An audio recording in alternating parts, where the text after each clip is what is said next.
Ranger's Apprentice, Chapter 30. Inside the ruined, overgrown courtyard, Halt crouched among the tumbled masonry that had once been Morgarath's stronghold. His leg, numb where the Kalkara had clawed him, was beginning to throb painfully, and he could feel the blood seeping past the rough bandage he had thrown around it. Somewhere, close by, he knew the second Kalkara was searching for him. He heard its shuffling movements from time to time, and once even its rasping breath as it moved close to his hiding place between two fallen sections of wall. It was only a matter of time before it found him, he knew, and when that happened, he was finished. He was wounded and unarmed. His bow was gone, smashed in that first terrifying charge when he had fired arrow after arrow into the first of the two monsters. He knew the power of his bow and the penetrative qualities of his razor-sharp, heavy arrowheads. He couldn't believe the monster had continued to absorb that hail of arrows and still come on seemingly undaunted. By the time it faltered, it was already too late for Halt to turn his attention to its companion. The second Kalkara was almost upon him, its massive, taloned paw smashing the bow from his grasp, so he barely had time to scramble for safety onto the ruined wall. As it clawed its way after him, he had drawn his Saxon knife and struck at the terrible head, but the beast was too fast for him, and the heavy knife glanced off one of its armoured forearms. At the same time, he found himself confronted by its red, hate-filled eyes and felt his mind leaving him, his muscles freezing in terror as he was drawn to the horrific beast before him. It took an immense effort to wrench his eyes away from the creature's gaze, and he staggered back, losing the Saxon knife as the bear-like claws swiped at him and ripped down the length of his thigh. Then he had run, unarmed and bleeding, trusting to the maze-like confusion of the ruins to evade the monster behind him. He had sensed the change in the Kalkara's movements around late afternoon. Their steady and previously undeviating path to the northeast suddenly changed as the two beasts abruptly separated, each turning through 90 degrees and moving in different directions into the forest that surrounded them. Their trails up until then, so easy to follow, also showed signs of concealment, so that only a tracker as skilled as a ranger would have been able to follow them. For the first time in years, Halt felt a cold stone of fear in his belly as he realised the Kalkara were now hunting him. The ruins were close by, and he elected to make a stand there rather than in the woods. Leaving Abelard safely out of harm's way, he made his way on foot to the ruins. He knew the Kalkara would come after him once night fell, so he prepared as best he could, gathering dead-fall wood to form the bonfire. He even found half a jar of cooking oil in the ruins of the kitchen. It was rancid and foul-smelling, but it would still burn. He poured it over the pile of wood and moved back to a spot where he could place the wall at his back. He had fashioned a supply of torches and kept them burning as darkness fell, and he waited for the implacable killers to come for him. He sensed them before he saw them. Then he made out the two shambling forms, darker patches against the darkness of the trees. They saw him immediately, of course. The flickering torch jammed into the wall behind him made sure of that. But they missed the pile of oil-soaked wood, and that's what he'd been counting on. As they screamed their hunting cries, he tossed the burning torch into the pile, and the flames leapt up instantly, flaring yellow in the darkness. For a moment the beasts hesitated. Fire was their one nemesis. But when they saw the ranger was nowhere near the flames, and they came on, straight into the hail of arrows that Halt met them with. If they'd had another 100 metres to cover, he might have managed to stop them both. He still had over a dozen arrows in his quiver. But time and distance were against him, and he had barely escaped with his life. Now he huddled beneath two pieces of masonry that formed an A-shaped refuge, hidden in a shallow indentation in the ground, his cloak concealing him as it had for years. His only hope now was that Will would arrive with Arald and Rodney. If he could evade the creature until help came, he might have a chance. He tried not to think of the other possibility, that Gilan would arrive before them, alone and armed only with his bow and his sword.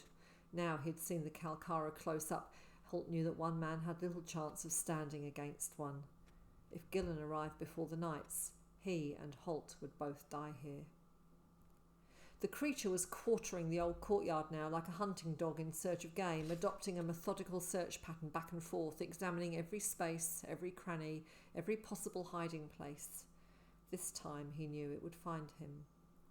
His hand touched the hilt of his small throwing knife, the only weapon left to him. It would be a puny, almost useless defence, but it was all he had left. Then he heard it, the unmistakable heavy drumming of battle horses' hooves. He looked up, watching the Kalkara through a small gap between the rocks that concealed him. It had heard them too. It was standing erect, its face turned towards the sound outside the ruined walls.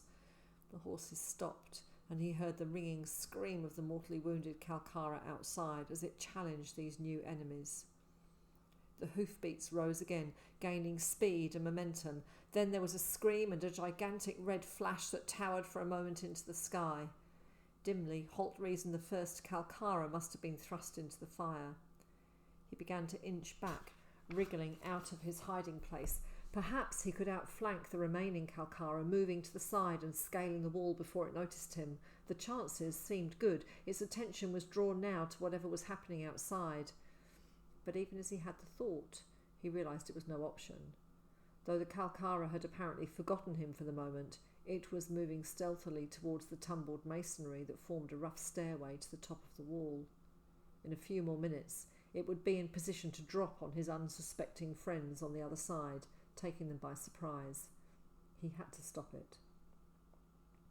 Halt was clear of his hiding place now, the small knife sliding free of the sheath, almost of its own volition, as he ran across the courtyard, dodging and weaving among the scattered rubble.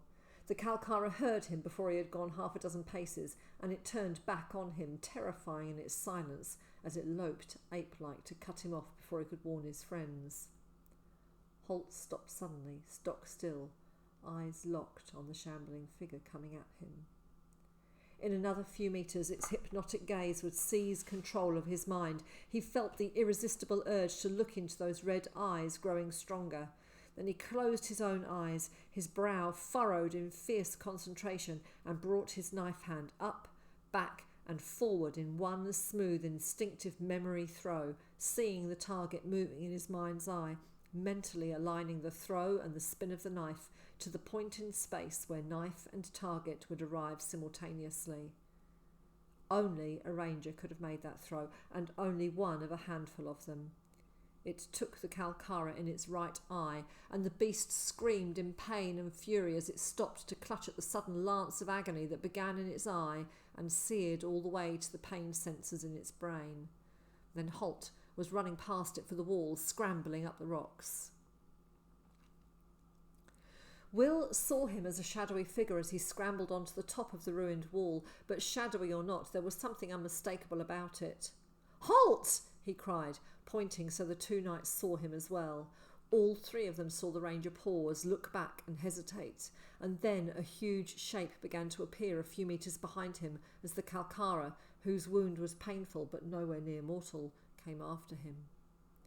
Baron Arald went to remount, and then realising that no horse could pick its way through the tumble of rocks and masonry beside the wall, he dragged his huge broadsword from its saddle scabbard and ran towards the ruins. "Get back, Will!" he shouted as he advanced, and Will nervously edged Tug back to the fringe of the trees.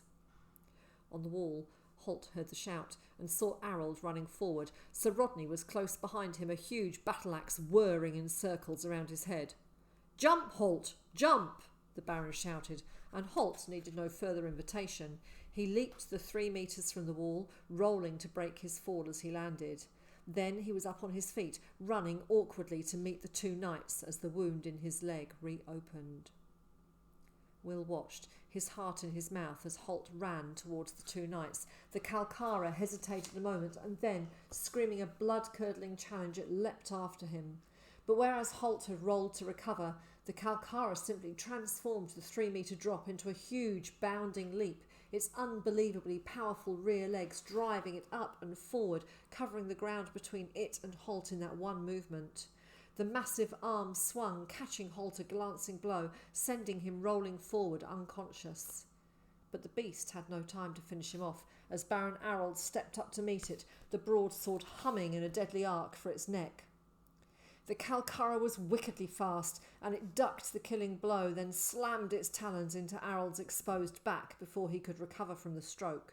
They slashed the chainmail as if it were wool, and Arald grunted in pain and surprise as the force of the blow drove him to his knees, the broadsword falling from his hands, blood streaming from half a dozen deep slashes in his back. He would have died then and there had it not been for Sir Rodney. The battlemaster whirled the heavy war axe as if it were a toy and crashed it into the Kalkara's side. The armour of wax-matted hair protected the beast, but the sheer force of the blow staggered it, so it reeled back from the knight, screaming in fury and frustration. Sir Rodney advanced, placing himself protectively between the Kalkara and the prone figures of Halt and the Baron, his feet set, the axe drawing back for another crushing blow. And then, strangely, he let the weapon fall from his grasp and stood before the monster, totally at its mercy, as the power of the Kalkara's gaze, now channelled through its one good eye, robbed him of his will and his ability to think. The Kalkara screamed its victory to the night sky. Black blood streamed down its face. Never in its life had it felt such pain as these three puny men had inflicted on it. And now they would die for presuming to stand against it.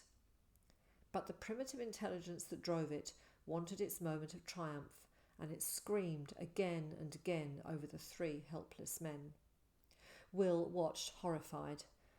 An idea was forming, a thought was lurking somewhere at the edge of his mind. He looked to one side and saw the flickering torch that Baron Arald had discarded. Fire, the one weapon that could defeat the Kalkara, but he was 40 metres away. He whipped an arrow from his quiver, slipping from the saddle and running lightly to the flickering torch. A good supply of sticky melted pitch had run down the handle of the torch, and he quickly rolled the arrowhead in the soft, clinging stuff, forming a huge gobbet of it on the arrow.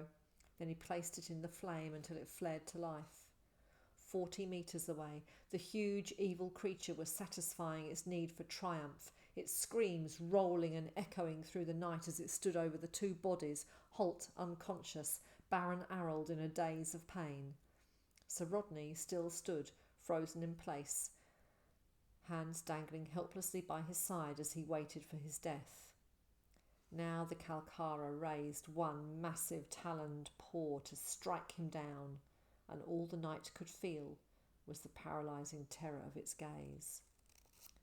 Will brought the arrow back to full draw, wincing as the pain and the flame singed against his bow hand. He raised his aim point a little to allow for the extra weight of the pitch, and released. The arrow soared in a spark-trailing arc, the wind of its passage subduing the flame to a mere coal. The Kalkara saw the flash of light coming and turned to look, sealing its own fate as the arrow struck it square in its massive chest. It barely penetrated into the hard, scale-like hair. But as the arrow came to a halt, the little flame flared again. The bonding material in the hair around it caught, and the flame began to spread with incredible speed. Now the Kalkara's screams had terror in them as it felt the touch of fire, the one thing in life it feared. The monster beat at the flames on its chest with its paws, but that served only to spread the fire to its arms. There was a sudden rush of red flame, and in seconds the Kalkara was engulfed, burning from head to toe, rushing blindly in circles in a vain attempt to escape.